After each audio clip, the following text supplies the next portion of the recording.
Vegas, city of sin, scandal and sex. Anybody who wanted to be somebody was drawn by the heady cocktail of glamour and gambling. But with so many legends synonymous with this Mecca, one man shone more intensely than any other.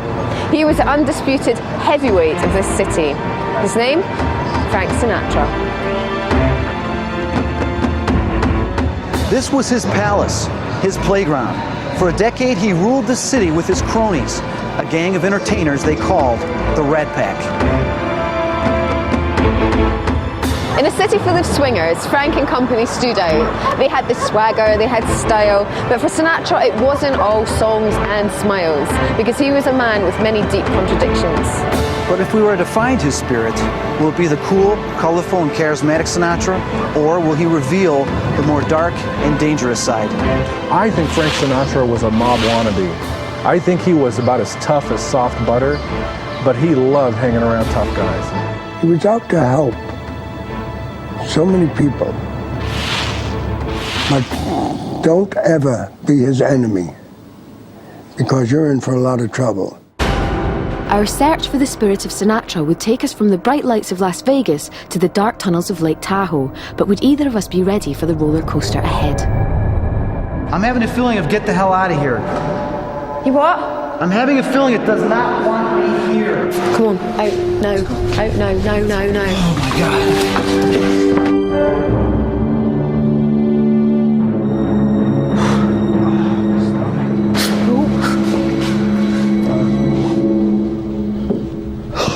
Before we set out on our investigation, I wanted to find out more about the man behind the myth. I met Tony Apedisano, a personal friend of Sinatra's for over 20 years.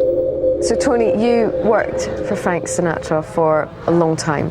Was it difficult working for him and being a friend? Not at all. Did you just treat it on the same level? No. Ironically enough, I personally never had a problem with Frank, which, by the way, I never called him Frank. I had too much respect for him to call him Frank. I used to call him Mr. S. Most of the time, yeah. What kind of person was he, and how many different sides to him were there? He was a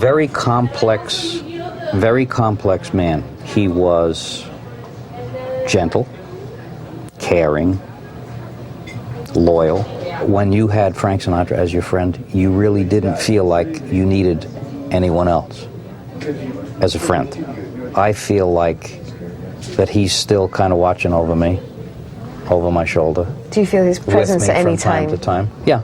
Do you? Yeah. We had many, many discussions about, like I say, all kinds of things, reincarnation being one of them. So I'm sure he believed in something beyond what we're experiencing right now in this particular body.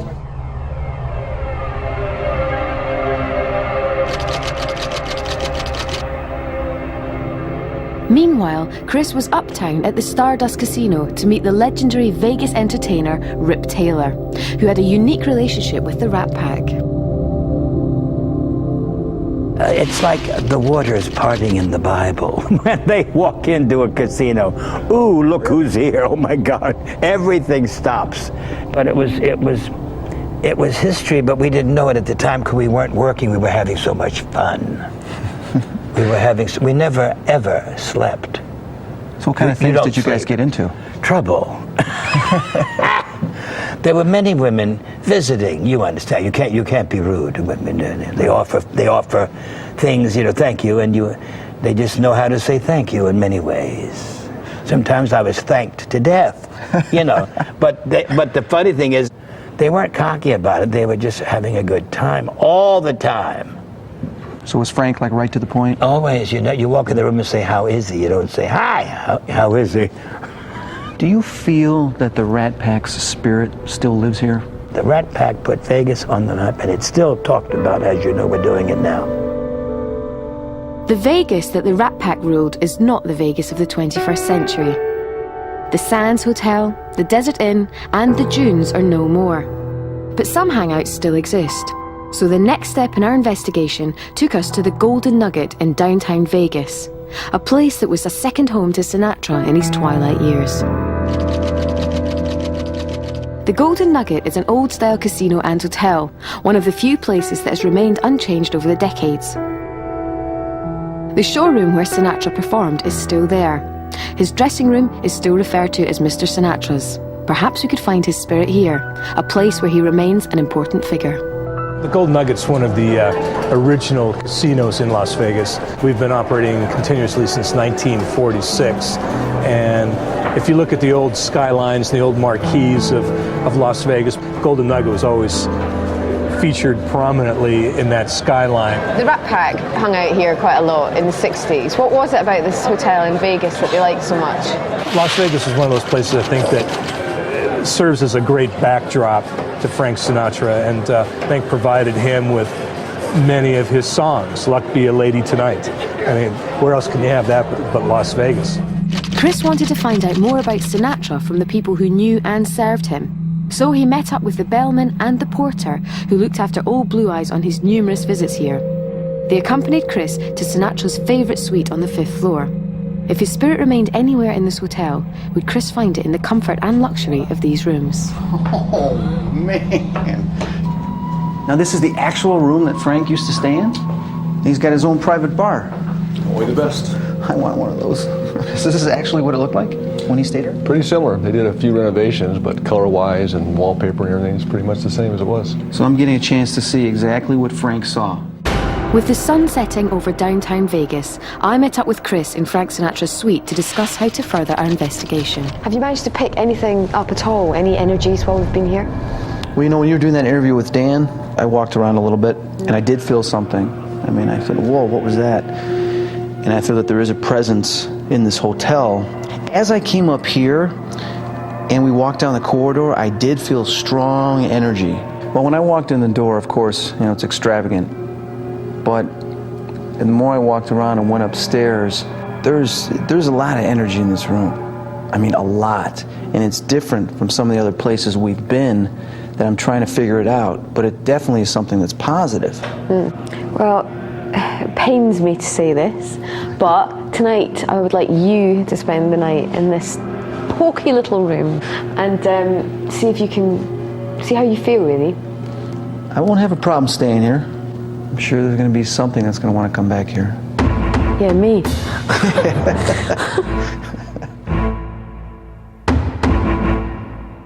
I left Chris alone. Or was he?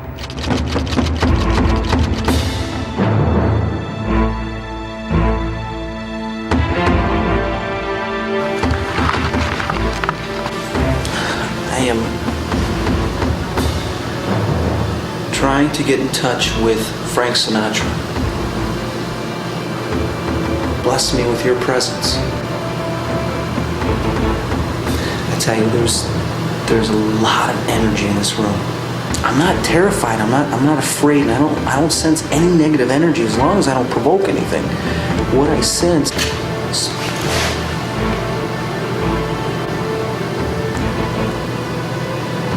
you know, I don't feel his presence, but I feel the energy he left behind. I feel his imprint. We love you, Frank. Start spreading the news, it's coming your way. Do you hear that? I'm freaking just a little bit right now. Something just went on.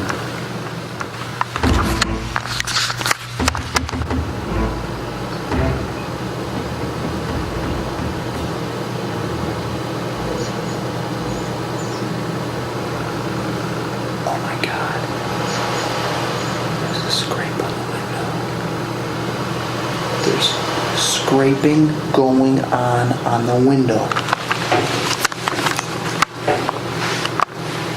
All right, and I feel it too. All right, I'm convinced.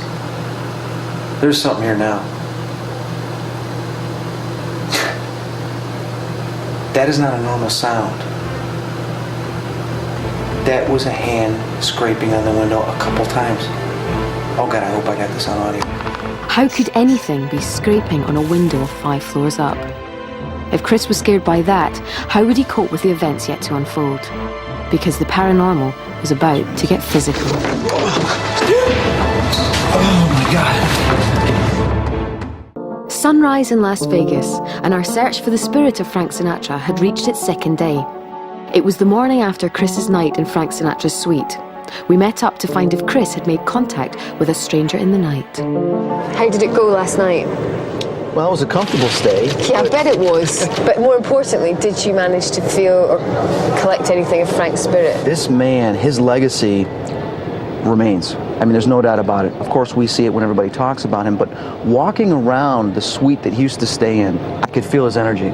Definitely. And this guy had so much energy and he released so much in that suite that it still remains there today. Okay, we all know he's got a lot of energy, so I need to find a little bit more. But there is somewhere I'd like to take you next, and it's a place that he part-owned in Lake Tahoe, and it's called Calneva. So we boarded a plane, leaving behind the desert debauchery of a dusty Las Vegas. We headed north to the snow-capped mountains of Lake Tahoe via Reno, the biggest little city in the world. Ladies and gentlemen, it's our pleasure to welcome you to Reno, Nevada. Local time, 25 after 1. And another of the Rat Pack's haunts. Great, that's where we're going, the Polo Lounge. Now, apparently Frank Sinatra used to frequent this place when he was in Reno, and there's two guys in there called Frank, funnily enough, who I want to interview. Frank Perez is a long-time friend of many of the show business great and good, and he knew Sinatra from his Reno days. So Frank, could you tell me a little bit about the business you're in? Yes, I'm in the saloon business. I've been doing this for 45 years with great passion. What do you think it is about Frank Sinatra that has captured the imagination and the hearts of people to make him the icon that he is today? He's such a charismatic person. When you talk to him and you look at those blue eyes and he smiles, I mean, he owns you. The Calneva Lodge, we're going to be going up there. When you walk in that showroom, you'll feel the aura of Frank Sinatra. Do you really and think? Dean and Sammy, sure you will. We're going to find the spirit of Frank. You will. You'll feel it, believe me. Chris was talking to Frank Vanelli, who has a family connection with Sinatra. Now, I understand, while you were growing up, that Frank Sinatra used to frequent some of your father's shows. Dad was a singer in the entertainment business along with Frank Sinatra down in the Los Angeles area. Frank Sinatra never really got to see my dad until he actually performed up at the Calneva, which Frank Sinatra owned. Now, Frank, did you ever get a chance to meet and talk to Frank Sinatra? Got several chances to meet Frank Sinatra. Met him several times. Very strong, very powerful man. Does the spirit of the Rat Pack and Frank Sinatra still around here? Still live on? To a point, I'd say it lives on probably more up at the Calneva than any place else. It's really cool because it's set right on the California-Nevada border, hence the name Calneva. In fact, the border goes right through the casino. It's really cool because there's slot machines on this side and there's no slots on this side. That's California right there. Is there any mysteries that we don't know about Frank Sinatra or the Rat Pack? You know, if I told you, I'd have to kill you. The two Franks confirmed what I already suspected. The Calneva was the ultimate destination in our search for Sinatra, but I'd also heard rumours that he liked a little card game at the Thunderbird Lodge, an estate isolated on the banks of Lake Tahoe and thought to be paranormally active. Well, this is the Thunderbird Lodge, Chris. And apparently, I don't know whether it's true or not, but Frank Sinatra used to come here and play cards, and it's supposed to be haunted. Haunted, huh? Okay. You think Frank's ghost here? I don't know, that's your job. You gotta tell me. I don't know who's here. All I know is it's supposed to be haunted.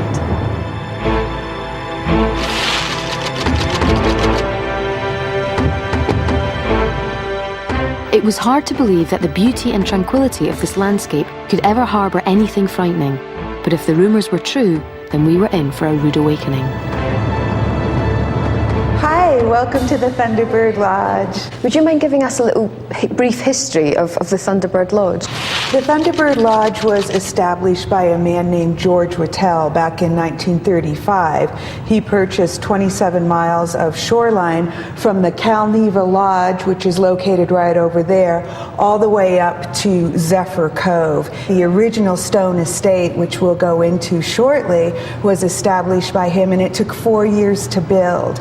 There's a 600-foot tunnel that connects the main lodge to the boathouse, and there's lots of stories about that boathouse and the tunnel as well. We've heard along the way that Frank Sinatra came here to play cards occasionally. If Frank Sinatra played cards here, he would have played in the Thunderbird card house. It has been rumoured that the Thunderbird Lodge is haunted. Is that the case? Do you know anything about it? We have done some investigation. We believe that there are some ghosts here of some paranormal. There is some paranormal activity here that we have become aware of since we've been here and started investigating. Our hunt took us down the narrow and nerve-wracking tunnels underneath the Thunderbird. The tunnel leads to first the card house and then to the boat house. This is blasted out of solid granite by Cornish miners. This door is a secret spiral staircase that goes up to the Thunderbird card house. Can we look? Let's go. I love the idea of a secret card house. So did George. Yeah. Oh, this is a great little room. This is the Thunderbird card house. Wow. Nice. For all these secret games. Exactly. High stakes, too. So if someone like Frank Sinatra came to this room, he'd be playing cards here. This is where he would have played, yes. The energy in the card room wasn't giving us any leads, so Mary Ellen led us to the boathouse, the place where the majority of alleged paranormal activity took place. And this must be the boathouse. This is the boathouse. When was this built? This was built in 1939 in time for the Thunderbird to arrive at the lake from Bay City, Michigan in 1940. And has there been anything sensed in here ever? Yes. What kind of things have been sensed in here? A lot of Native American voices. The last sensitive felt that someone had died here. She said a very drunk woman died here, fell off the boat, and it was an accident, and nobody ever knew, that she was dying until it was too late. I'm sensing something more over here. Where did she sense it? Right about where the bow of the boat is. Okay. So just telling me not to go over there. It's spooky with those noises, isn't it? It's not nice. It's much more chilling. Yes. And the noises are a bit scary. It is scary in here. And you prancing about, freaking me out. That always works. Something else prancing out back there. Very Sorry guys, I interesting. was just feeling something behind us and I'm trying to see if I can get it on film. Don't expect your camera to work very well, Chris. Nobody's does. I see that.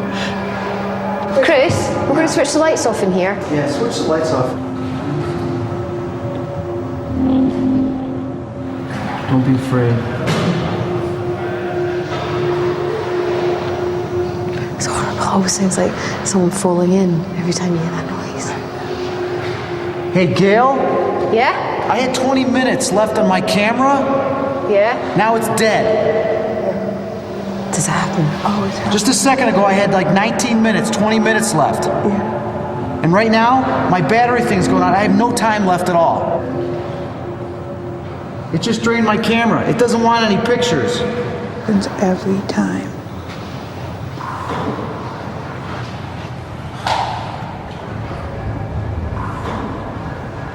All right, I'm going. You okay?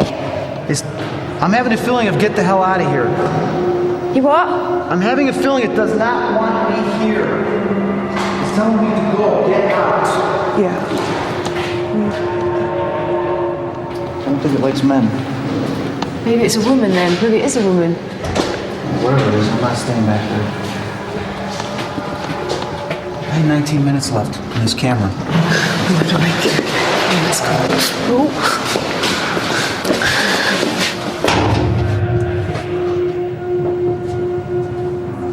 It's them closing the door. Was that you guys closing the door? Yes. Don't do that. We did pick up an EVP, but it wasn't in there. Okay. And it said, get out. Get out of here. Where was that picked up? It was upstairs in George's bedroom. Do you want to go and play? Yes, I want to get another tape. I'm going to give it to you. Okay. Because I want you to ask questions, because she might be more familiar to you. Something just banged. It banged? Yeah. Go on. No, you take it. Give me the I'll camera. do it. Go do it. It's 5 minutes left. So, are you filming? It's draining your battery too. I'm right behind you, Gail. Bye.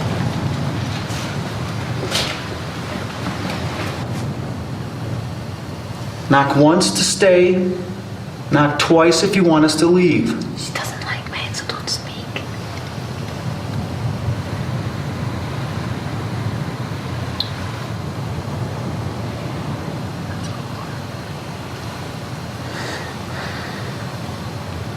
Can you hear us?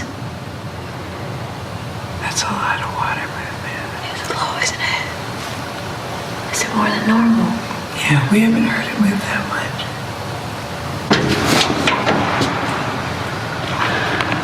Hello? Hi? Is there anybody there?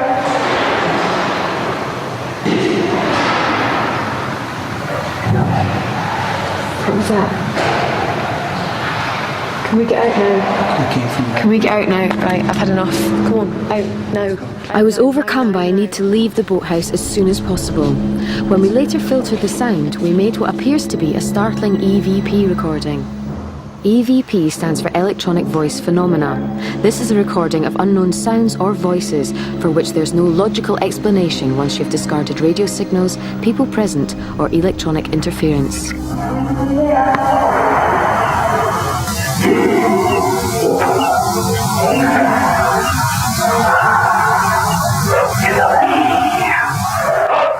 Had my subconscious picked this up?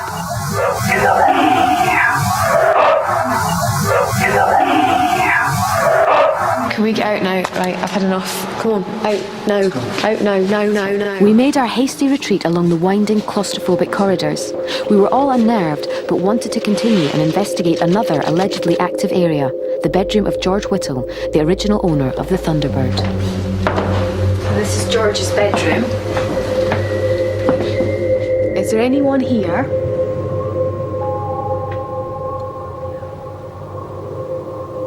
Do you want us in here?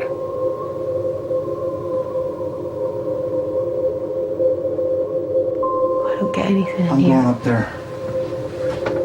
Are we okay to go up there? Uh-huh.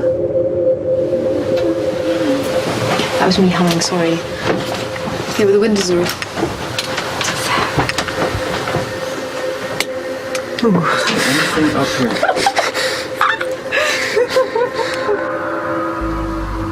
Chris, What? check out the safe. Safe? Right there. Is there any money in here? Not anymore. Safe's open. Uh-huh, we opened it.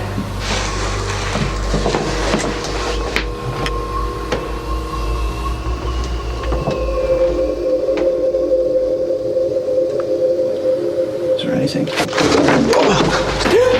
Something just pushed me. Oh my God. Something just pushed me. Had something just attacked Chris, or had the uneven floorboards in the Thunderbird caused him to stumble? No, I'm just standing there and something like just shoved me right in the stomach. I'm shaking. Has there been any other stories up at that safe? Just when somebody else went in there, they felt panic. They didn't experience exactly what Chris experienced. I guess I'm not supposed to be in that room. I've never seen anything like what just happened to Chris, or I wouldn't have suggested he go in there. Whoever or whatever was lurking at the Thunderbird obviously didn't want us around. Would the supposed paranormal activity at the Calneva make us any more welcome? In fact, would it ever want us to leave? Spooky. Hang on a second. Oh, is this cool? Look what I got. Day 3 and our investigation into the spirit of Frank Sinatra was about to lead us to our ultimate destination. Hiya. How you doing? Good. How are you feeling this morning? Yeah, I'm okay actually. I enjoyed myself last night, strangely enough. Yeah, I did. It was the first time that I've conquered a bit of my fear of the dark and sort of marched ahead and I felt a bit more like I was really interested but then still completely spooked. Well, first of all, I'm impressed with you. It's quite good, isn't it? So, but I gotta agree with you, I did not feel Frank. No, he definitely wasn't there. Well, I think it's the Calneva. We've got to go to Calneva. Okay. The original Calneva Lodge was built on a sacred Washoe Indian tribal ground in 1926 by wealthy businessman Robert P. Sherman. Sinatra fell in love with the place and he himself owned the Calneva from 1960 to 1963. Hollywood followers enamored with Sinatra and the Rat Pack made the Calneva a celebrity hotspot, and regular guests included John F. Kennedy, mobsters such as Sam Giancana and Marilyn Monroe.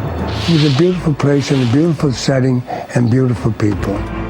But the Calneva is not just home to a colourful past. It's rumoured to be host to a wide range of strange, unexplained phenomena. There's an awful lot of active paranormal activity in this hotel. The Calneva is very active. I don't know if it's the show business, the gambling, the alcohol, the beautiful location. It certainly could be the ghost of Frank Sinatra.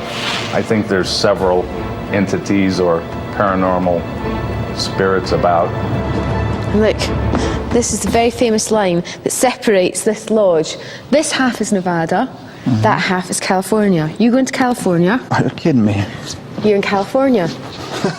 Different state. What's the weather like over there? It's actually snowing in California. It's snowing in Nevada. We waited to meet Rick, Calneva's head of security and an expert on the goings-on in the hotel. Gail, good to meet you. Hi. Hi, Chris. Chris, good to meet you. You too. Good to meet you. How long have you worked here? Well, I've worked here myself for about 7 years. And I'm the history nut here. I'm the one who has researched all the history behind Frank Sinatra and Marilyn Monroe. Now, we've heard that there's been a few sightings and ghostly apparitions. Do you know much about this? We have an engineer, a chief of engineer here, and there's areas in this building he won't go anymore. The second instance is we have 2 windows in the casino area. Rumor has it that Frank Sinatra got upset one day with somebody and threw a couple of glasses, drink glasses, up against some windows. These are very thick windows, a half-inch thick. And every time we replace those windows now, for some reason, within a couple of days, they crack. So we're looking for the spirit of Frank Sinatra. Where is a good place for us to start? Well, Frank Sinatra's, of course, his cabin was number 1. He slept there. He entertained there sometimes. And he had a tunnel built. Now this here is the tunnel that Frank built. So what was the actual purpose for this tunnel? He had a lot of shady characters that would come and visit him, Sam Giancana being one of them. Marilyn Monroe, when she came up here, she'd like to be incognito, so to speak. So he had this built so that he could get to his office with nobody seeing him, or he could go all the way to his cabin and come up into his closet and nobody would even know he's here. So you'll see that this tunnel abruptly ends right here.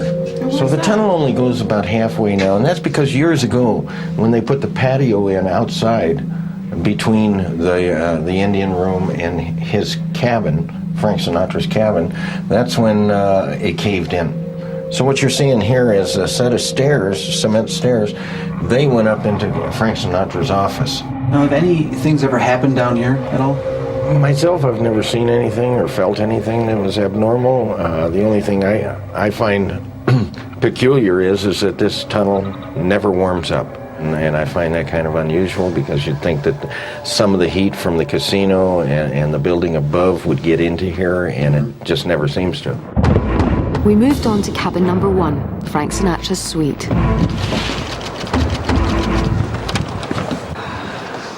Welcome to Frank Sinatra's cabin.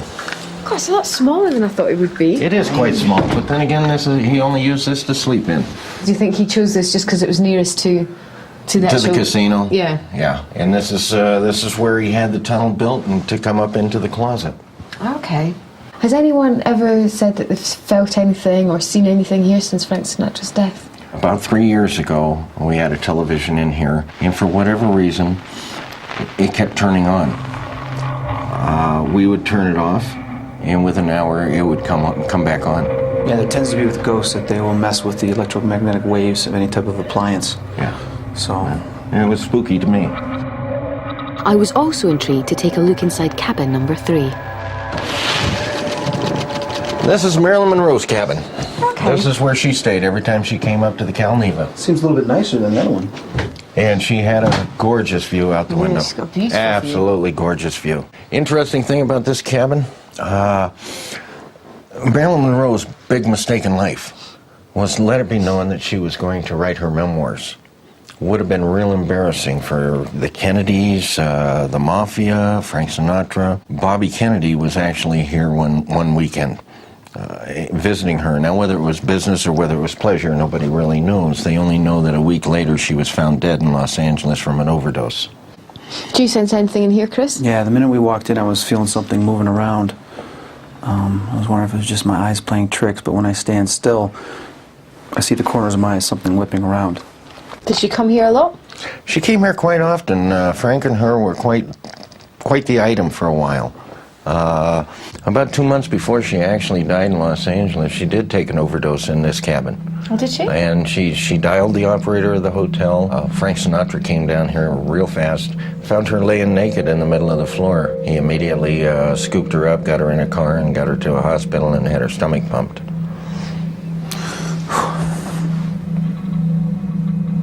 Yeah, there is a strong imprint here. It seemed Chris was picking up something in this cabin. But the final place in our tour was the place that Frank Sinatra designed and had built himself, the Celebrity Showroom. So this is where Frank performed, was it? This is the Frank Sinatra Celebrity Showroom. This is the showroom that he had built. Did he perform in here a lot?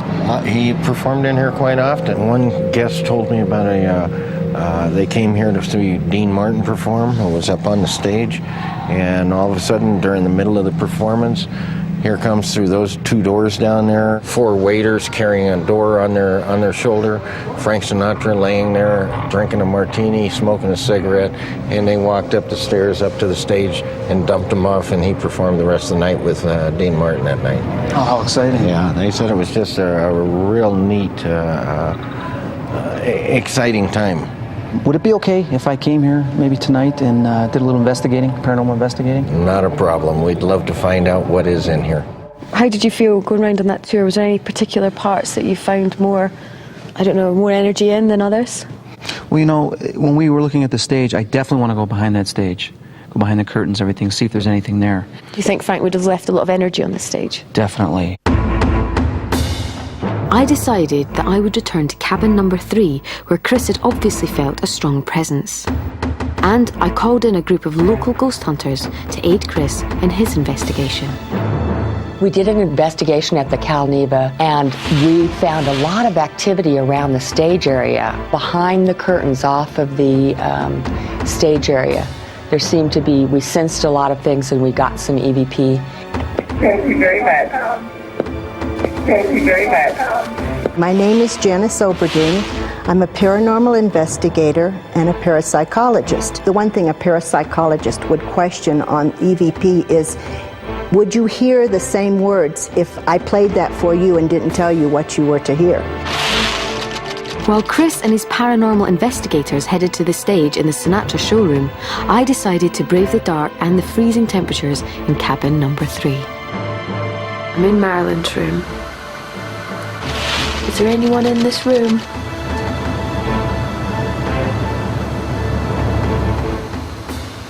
Marilyn?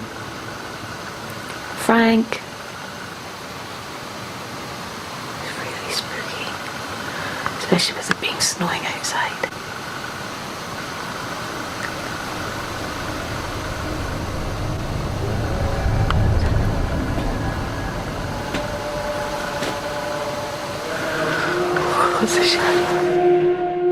Meanwhile, on the other side of the hotel, Chris and his team were investigating the stage area.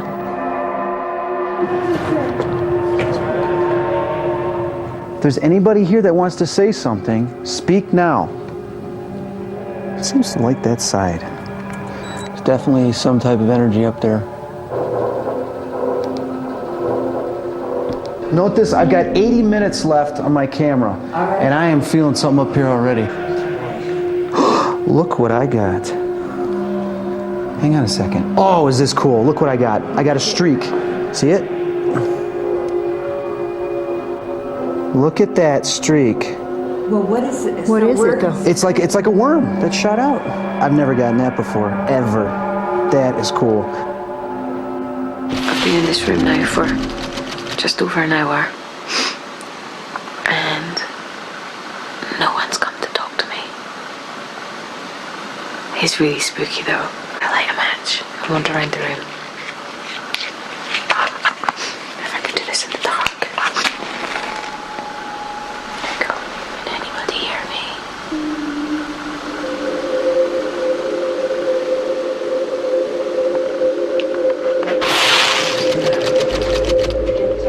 Is there anybody down here?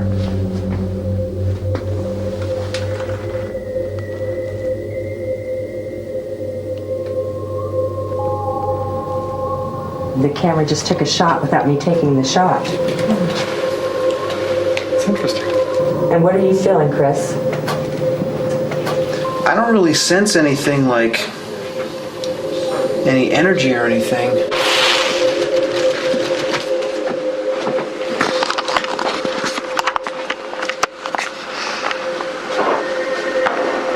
Well, I've been in her room for quite a while now. And it feels really, really peaceful. I don't think Marilyn or Frank want to join me tonight. Maybe next time. Good night, if you're there and you just didn't let me know. It looked like the place where the real energy was present could be found with Chris amongst the rooms and tunnels of the main building. But would a séance on the stage that Sinatra built prove too much for Chris's abilities as a sensitive?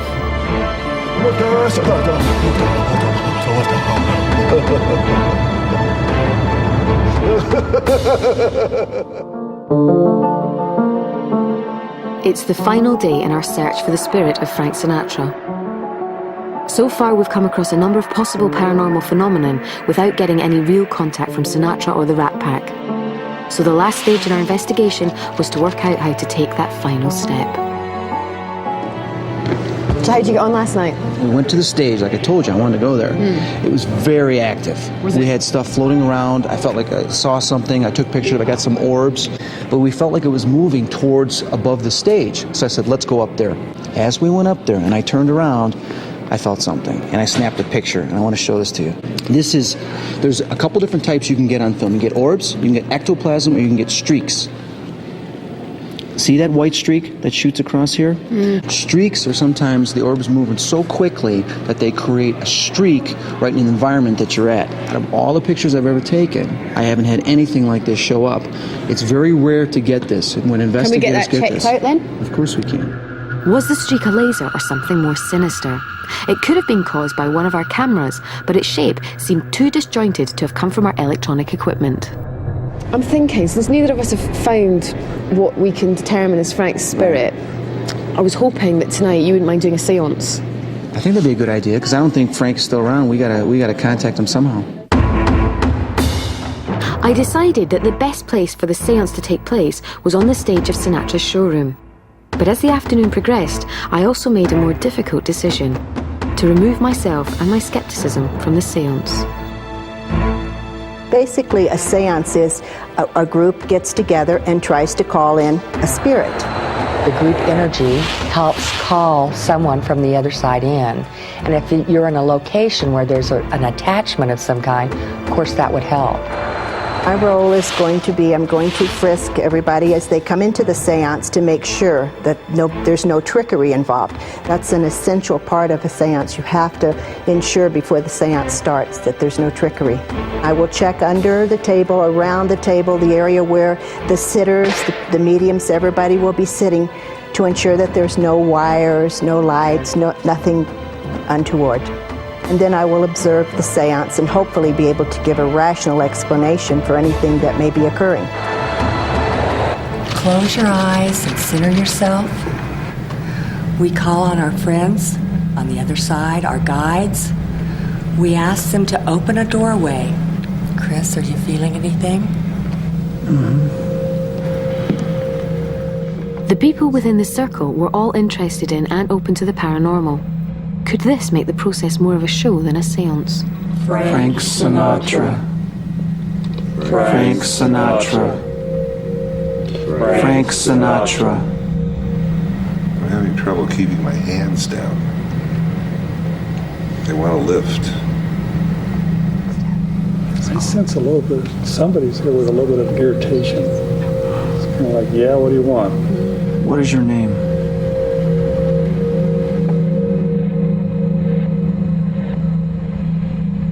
Chris, what do you sense? I'm just feeling someone. It's not clear yet, though. It's really cold.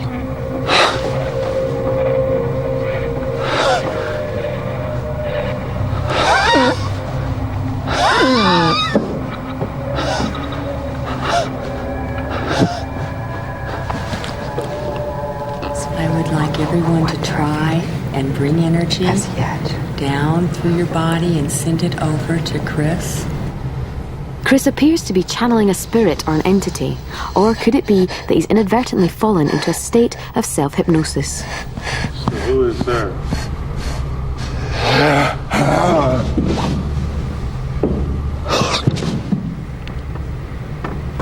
You are an entity that is with Chris. You must respect the body. Who are you? It's very cold. We are in total light here, total protection. Who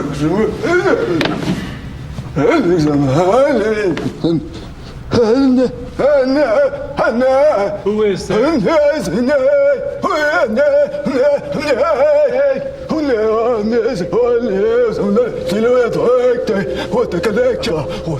Was Chris really channeling the spirit of a Native American Indian, or had he subconsciously absorbed the history surrounding him? Who is with Chris? He does appear to be speaking in as a Native American Washoe dialect. Oh my God. Get out! David, what's going on? It seemed that Chris wasn't the only one affected by the alleged energy in the room. Dave Preston, a local radio journalist, screamed the words "get out" for no apparent reason. Open your eyes. Grounded.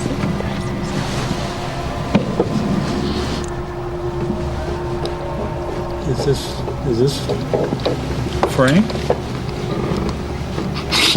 No. Who is it? Focus on who you are.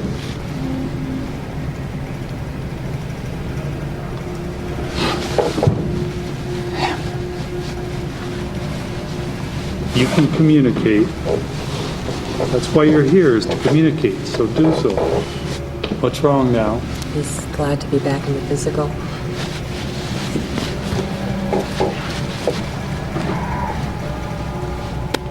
At a séance, it is alleged that more than one energy can come through, as Chris seems to be experiencing. Give Chris his body back. He could be under self-hypnosis. The power of suggestion is very strong.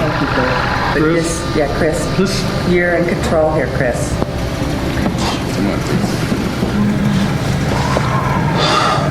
Chris, it's time for you to come back now. Okay, everybody take a deep breath. All right. Are you all right? That was Sammy Davis Jr. Okay. I felt him. David, what was going on with you? I kept hearing in my head just a huge voice yelling, "Get out, get out, get out, get out." Okay, get so out, somebody get would out, like us to get out of here. I did sense Frank. I did sense him. Right here, I felt Frank Sinatra very, very strongly. I don't know if that was him yelling, "Get out," because, you know, he had a very short temper, very short fuse. I just got a chill from when you said that. I got a chill from when you said that, which means that he does not like this. He's like, and I think that's why Sammy came down to say, well, let me talk to them, let me do something, because you don't want to do this. And yeah, Sammy does not like us being on this stage. It was enlightening. It keeps me thinking that while I accept the paranormal, I'm not sure that I'm yet a believer. To be very candid with you, I was a skeptic at first.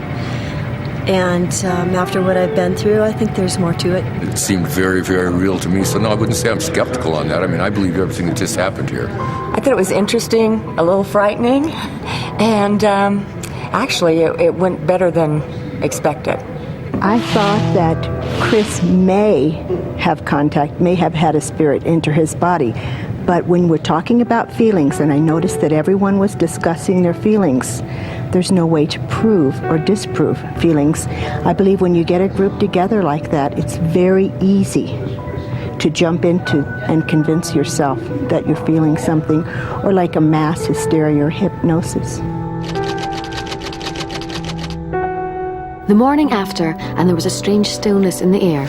I waited patiently, pondering what news Chris would bring. had we found Sinatra. Hiya. Good morning. Well, how was it? A little bit more than I bargained for. Yeah? Yeah. Why? Well, when we did the seance, I started channeling, which I've really never done before. I mean, we got an Indian, which I don't know who the heck he was. A couple other spirits came through, but I was trying to really focus after they got out of the way on Frank.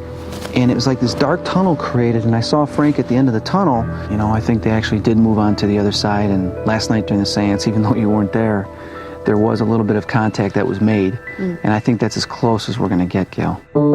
Chris obviously believed in what he'd experienced during our journey.